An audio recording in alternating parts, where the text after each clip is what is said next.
zaudenean eta gozotasun hori zabaltzen duzunean eta ailegatzen dela ikustea hori zoragarria da.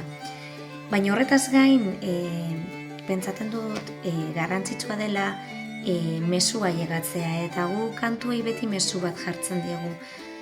Ailegatzea nahi dugun mezu bat eta musikaren bidez mezuak errezago ailegatzen dira, zabaldu egiten dira eta horregaitik uste dut musikaria badaukagula bozgorailu bat mezuak ailegatzeko eta modu polit baten ailegatzeko.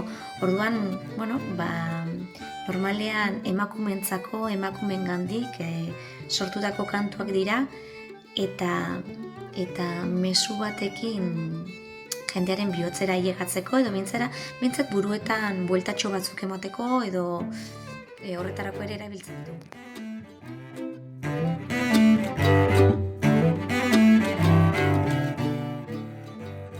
Emakumeok zailtasun gehiago holtzan? Esango nuke baietz. Zergaitik, hasiera batetik eta gizarteak hala ulertu duelako azken urteetan lehenengo demostratu behar dugu, ez? Demostratu behar dugu, balio dugula, ondo egiten dugula, ondo jotzen dugula, musikari onak garela eta hala eta gainera politak agertu behar gara eskenatokian, ez? Hori hasteko. Eta beste alde batetik, heltzen da momentu bat bizitzan, adibidez ama izaten zarenean, eta zure desio hori, zure ekintza hori nahi duzu txertatu, baita ere bizitzan, era natural batean.